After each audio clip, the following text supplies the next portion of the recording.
Hello and welcome to the second of 3 webinars in our webinar series. Tonight is Shaking Up Ottawa's Job Market, a conversation with LiveWorkPlay. My name is Hannah. I will be your webinar moderator today. I work at LifeCourse Online, which is a life planning platform and program where you can articulate your needs, pursue your goals, coordinate practical care, and connect with your network of support on a regular basis. This webinar today is presented by LifeCourse Online and FSNE, the Family Support Network for Employment, a family-led coalition that seeks to engage individuals with intellectual disabilities and their family members in supportive networks around employment, social infrastructure, and resources. We'll start today with a land acknowledgement. Tonight we have people calling in from a number of different regions, including the traditional land of the Huron-Wendat, the Seneca, the Mississauga of the Credit, and from the unceded and unsurrendered Algonquin and Anishinaabe territory. I'm calling from Montreal, which is the traditional land of the Kanien'kehá:ka. Today, these places are still the home of many First Nations, Inuit, Métis, and Indigenous people in the land known as Turtle Island. We're grateful to have the opportunity to live and work on this land. If you're unfamiliar with the communities around you, we highly encourage you to learn more about the history of the land and to get involved. Okay, a little bit about the webinar tonight. LifeCourse Online and FSNE have been working together to address the current employment landscape, workplace inclusivity and diversity, and the challenge faced by job seekers with higher employment barriers. The content we've been creating is made possible by funding from the Ontario Ministry of Labour, Training and Skills Development. If you enjoy this webinar, or if you've benefited from any of the content in our employment series, please help us to continue making content like this by completing our program registration form. You can complete the form however is easiest to you, whether that's with video tutorials, a private meeting with our staff, print it out, do it online, anything. This form allows us to report back on the use of our content. So if you found it useful or helpful in any way, please do take a moment to complete the form. We will send a link to the form online or PDF in the chat. And if you have any questions or need help, please get in touch with our support team. You can email support@lifecourseonline.com. Today, we will be hearing from LiveWorkPlay, a group that helps the community welcome and include people with intellectual disabilities, autistic persons, and individuals with dual diagnosis to live, work, and play as valued citizens. And joining the webinar for discussion and Q&A are 2 members of the LiveWorkPlay team, co-leader Keenan and inclusion specialist Laura Lobay. Thank you both for joining us today. There are some key concepts that will be discussed in this webinar, like what is just enough support, inclusion in the workplace, businesses' needs, peer-to-peer support, and matching job seekers to the right job. So let's take a look at what LiveWorkPlay had to say about these topics.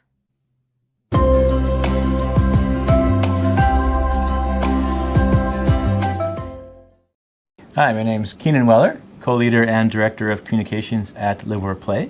We are based in Ottawa, Canada, and we support the community to welcome and include people with intellectual disabilities and autistic persons to live, work, and play as valued citizens. One of the most common experiences we've had with job seekers and their family members is they're expecting to be assessed for their suitability to be employed.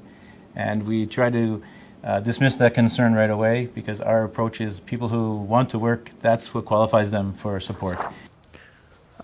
Rob, can you please show me where this goes? The promo number is X/EA/7. Oh, maybe this is it. Oh, it's okay. Hey, I found it. Thank you, Rob. Hey. Thanks a lot, Rob. Hey, no problem. Simultaneous, we're working with every employer that's in our network in the same way, getting to know them. We've already developed a relationship, and we work with every type of employer, from small business to large corporations to government departments, big and small. Our first step with an employer is really just getting to know their business. And then beyond that, what are some deficits or challenges you're facing in your business? Because that may help us identify some particular labor market needs that we could help fulfill. So that's great, and then we can just kind of put that in memory bank and talk about, well, we might have an answer for that, and then bring it back to the team, talk about the employer, talk about their needs, and look at who do we have that's currently in our list of job seekers that's identified this type of work, and would this potentially be a good fit? Hi, how are you? I'm good, thanks. How are you? You need a plastic bag for your items? Yes, please.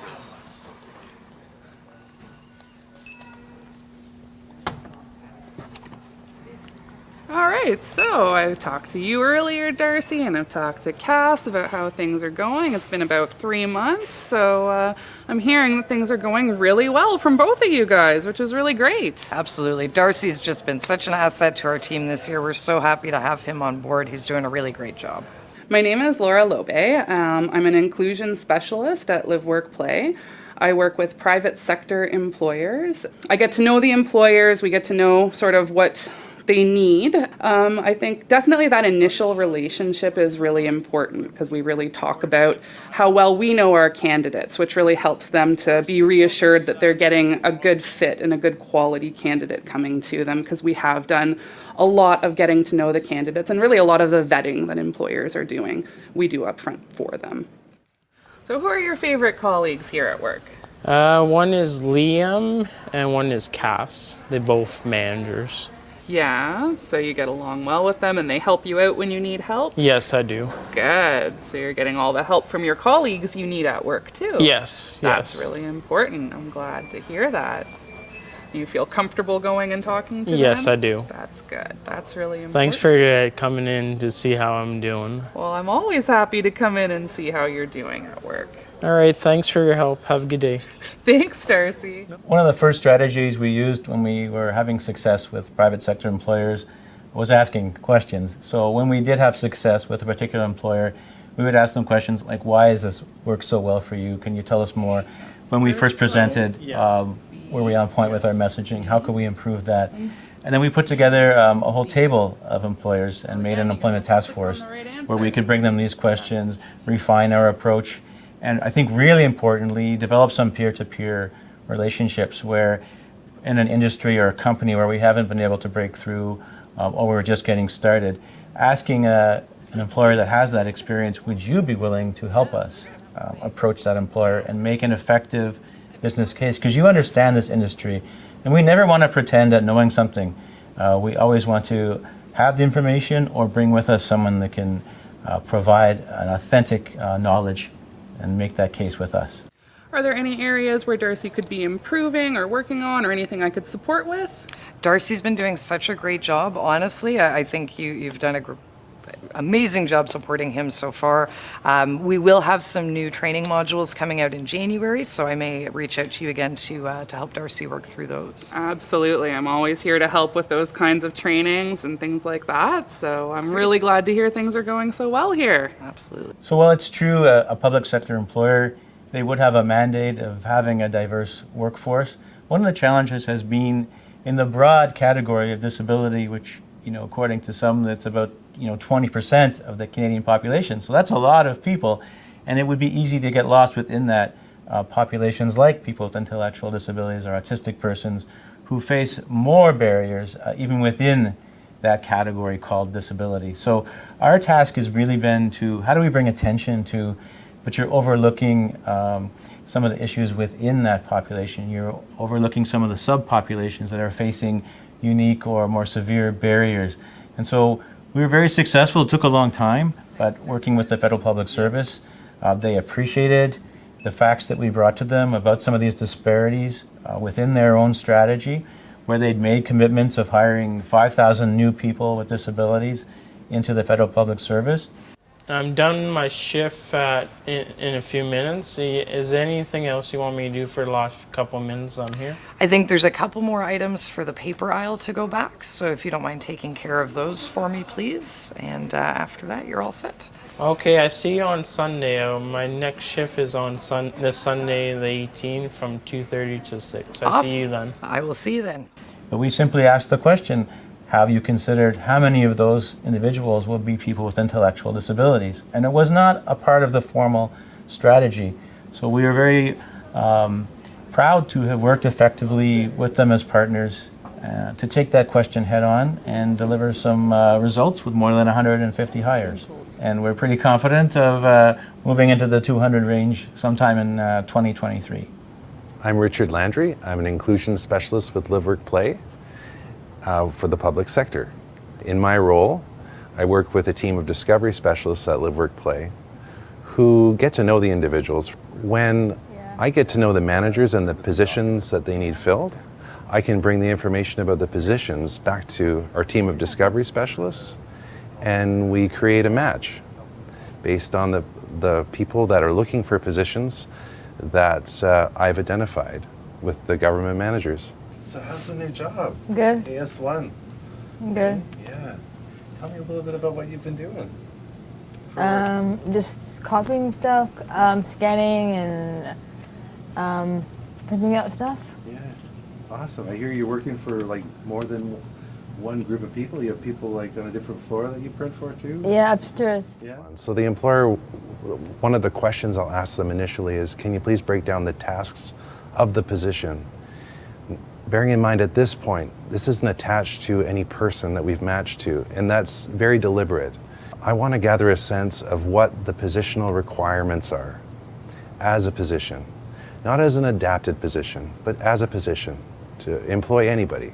My name is Dan Carlton. I'm the Chief of Staff for the Senior Assistant Deputy Minister of FedProv Relations and Social Policy at the Department of Finance. Having acted as an advocate for LiveWorkPlay, first trying to drum up interest from senior executives to find placements for people with disabilities, to leading a team with somebody on it who has a disability that we need to accommodate. When I was advocating, I would use all of the lines that you'll find everywhere. There are real returns here. People will learn how to be better managers. People will be better communicators. People will work more clearly with other folks. And there's a reduced incidence of absenteeism, fewer sick days, somebody who's always there and reliable. Do you think it would be helpful for us to put reminders in the calendar for you? Yes. To hit the tasks on a certain day. So whether it's making sure everything needs to go up to DMO is gone, and you verified it, we can do that.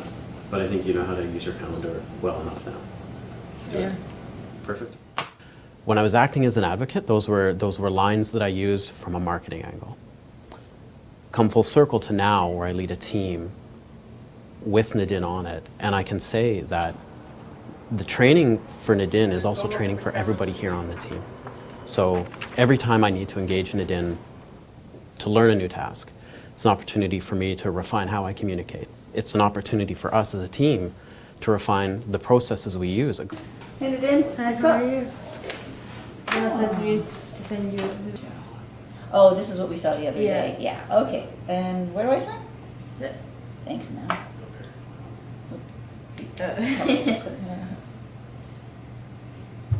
And I'll do alright, that, yeah. Great, Thank thanks. you. See you later. Bye. Absolutely. We like to point at our past successes with employees that we've had. A big part of this is really the longevity of the employees that we put into positions like this. It costs a lot of money to train someone. Employee turnover is costly for employers. The candidates that we bring in for people are really looking for long-term, stable employment. They just want to dedicate their time and energy to an employer that appreciates them. I think some of the myth busting that we're really tasked with in the coming years is really explaining that a lot of the job seekers who come to us where the perception is they have higher needs or more barriers, I don't think in our experience that's really played out as the key determinant of who receives a easy job opportunity or is more easily employed. A lot of it is excitement to work, willingness to work, attitude, family values. Those who are coming from a family that has an expectation that you will work, like your brother, like your sister. This is what life is about. You'll finish school, you'll get a job. Those sorts of constructs are actually proving much more important than some assessment that they've had or what someone said about their placement in high school, about their potential. The key has just been people's excitement to work, and people have legitimate, of course, there's real needs for accommodation, and so that often has to do with finding the right employer. What type of barrier is it? How well equipped or positioned is a particular employer to overcome that? And really looking at workplace environments. So instead of trying to force people into a situation that would require them to make a lot of changes, and they're who they are. They're an adult. They've gone through a lot of development. And so instead of trying to change the person, what are the different workplace environments and what might be a better fit? Some people need to be outside. Some people need to be in a loud environment. Some need to be a quiet environment. Some people need to work alone a lot. Some need a lot of contact with others. So I think it just goes into really understanding the person, really understanding the workplace opportunities and making the right match. I think that's the phrase we are always using the most on the employment team is this the right match?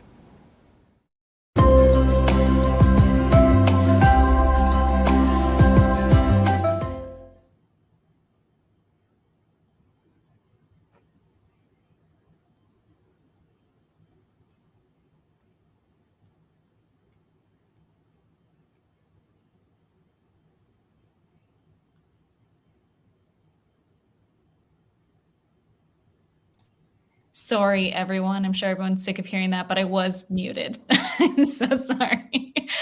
Joining us live today, we have two members of the Live, Work, Play team, co-leader Keenan Weller and inclusion specialist Laura Lobe. Thank you so much for joining us today. And while we have you, we've got some questions. If anybody viewing has a question for Keenan or Laura, please feel free to toss it into the comments and we'll try to get to it.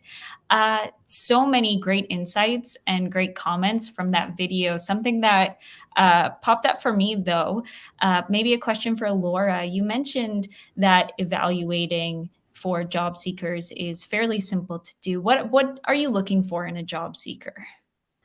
We're really just looking for people who have the motivation and the interest in working. So that's really the number one, someone who wants to work. They might not know exactly what it is that they want to do, but they know that they want to work, they want to participate in the community, and they want to dedicate themselves to an employer. That's great. And from FSNE's experience as families, the evaluation of job seekers can very often be cumbersome, have complicated instruments and processes that can often leave agencies justifying choosing easier candidates to place. How can families confront an exhausting evaluation process for some that even rarely lead to employment? What would you recommend? Yeah, the whole assessment and using instruments to measure like job readiness, I find that's very limiting. It really only shows a small picture of what the person can do and what potentials are there. With our process, we really take a look at what a person's interested in, what are their existing skill sets, how do they interact with their community? If someone's involved in a community group or they go to church, for example, we might contact that group and see what they do. How do they interact with that group? And that gives us a really more thorough understanding of what someone's skill set could potentially grow into, what they're doing now, and what their interests could lie even in the future. They might not have thought of different possibilities for themselves yet. So one thing I would say is just really for families to advocate for that whole picture of what their son or daughter or family member can do in the big picture, like how they interact in the community and what the potentials are that are there. That's perfect and great advice. Thanks so much, Laura. We've got a question for Keenan about the approach, Live, Work, Play. So when and why did you start using the approach that you do? Right. Well, if I think way back when we were starting to get into employment, because it wasn't something that we were delivering from the very beginnings. And so we actually looked to, well, what do employment support providers do? And they were using assessment tools, different assessment tools. So we thought, well, that must be what we should do. But we quickly figured out, well, this isn't really helping. And not only that, it really has nothing to do with whether or not a person can do a particular job. The assessment is very artificial and abstract and not helpful. So we did move away fairly quickly from that and really started to focus on these are questions of motivation. And then secondary to that, as Laura said, often individuals coming to us have not had a lot of previous traditional employment experience. So we had to find ways to get to know them and learn what those interests are. And they may discover things for the first time. Whereas if we just ask them once, they're coming from high school where maybe they had a couple co-ops and someone's told them, oh, the food service industry is the thing for you. So asking a few more questions, why is that? Where did this viewpoint come from? And it turns out that's the only thing they've ever had the opportunity to try. But they're actually telling us that in many ways it's not the right environment for them. So it's a matter of taking some time and exploring. And I think that's the innovation, which may be counterintuitive. It's as simple as getting to know people, I think, is the key innovation in our pre-employment process. Yeah, we can see in the video that is clearly working out well in a couple of different ways. Can you share any outcomes or success stories that you have from using this approach? I mean, I think we've had some really great success. We've seen, as an example, I had a person that I was supporting last summer who had never worked before. He'd been through a lot of assessments and types of things and really had been told he didn't have very much potential. We got him a summer opportunity working within a kitchen, doing dishwashing, and it turned out he really enjoyed it. He's now in another position doing dishwashing, again, really enjoying it, building on some skills and doing a few more things within the kitchen.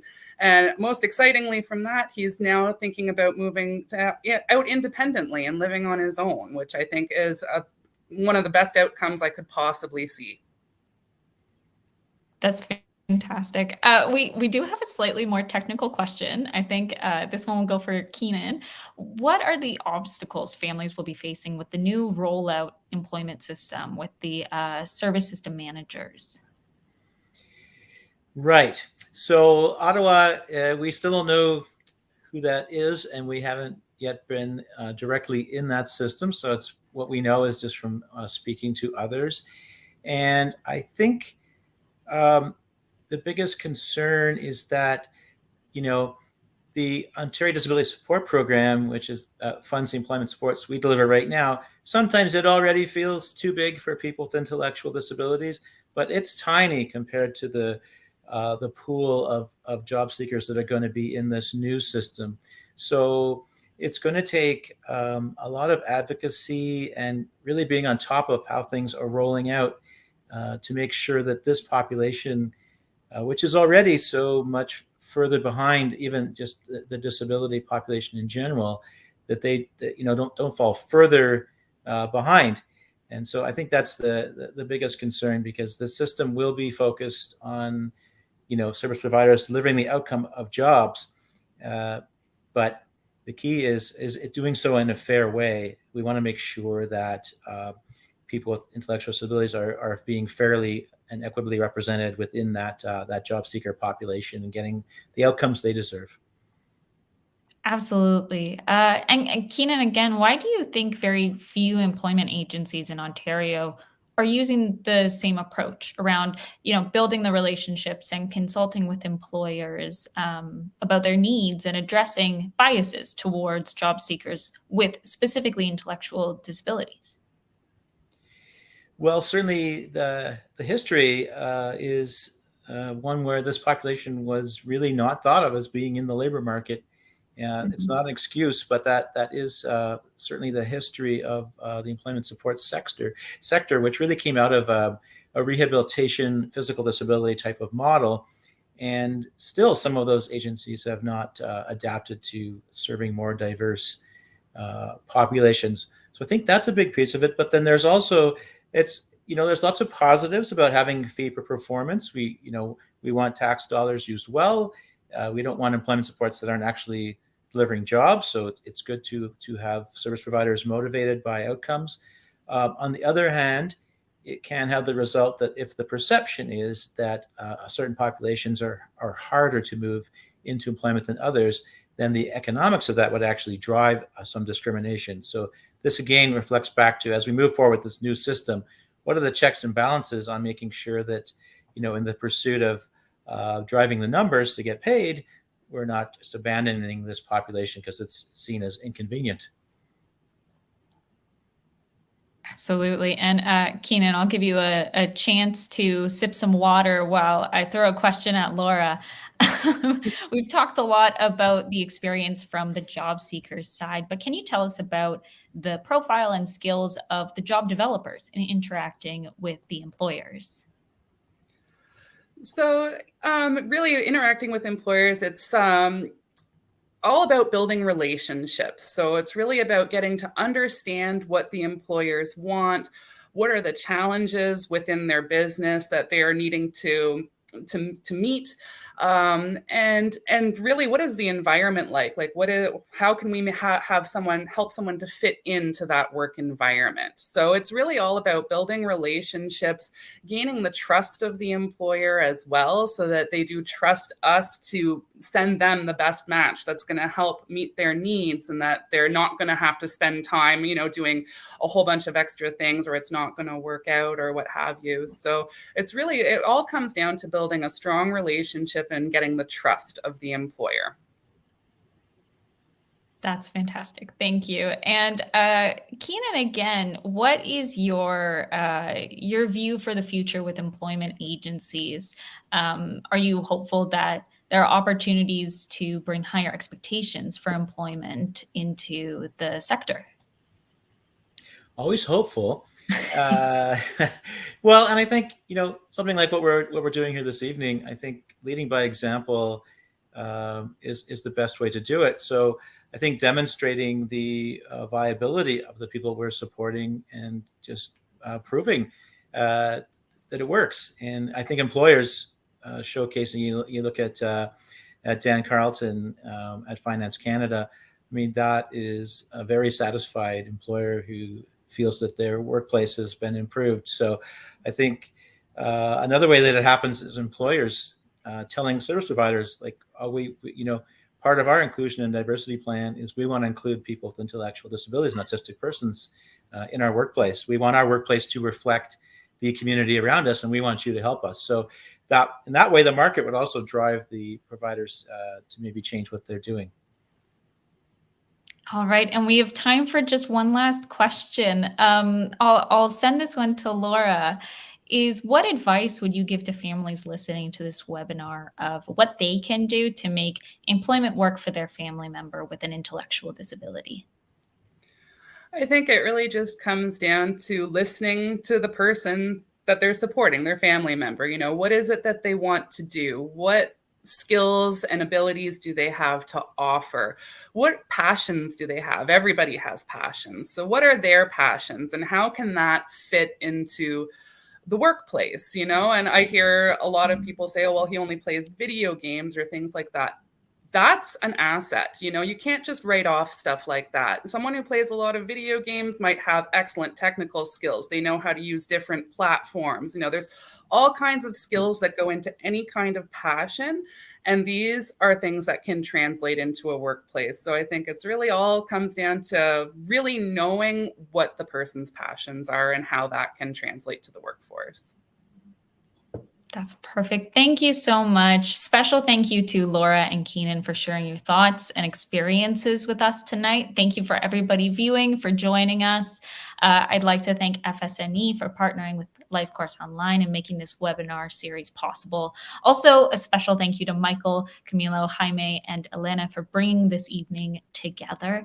Live, Work, Play are featured in our courses and resources. If viewers are looking to learn more about their work and their experience, you can find those resources and courses at lifecourseonline.com. Please check out the site. If you missed our last webinar, you can still watch it on our YouTube and Facebook channels. We spoke with Ines de Esquilion and Professor Michael Kitchell and heard from two self-advocates, Erica Matchinger and Luca Matriciano, hearing their experience navigating supports while finding employment. Stay tuned for updates on our social media about our upcoming and final webinar in our series. You can make sure you don't miss those announcements by following FSNE and LCO on your favorite social media platforms. Please do, again, check out those resources. We've got a lot of great content and even more content coming up. Thanks so much to everybody, and have a great night.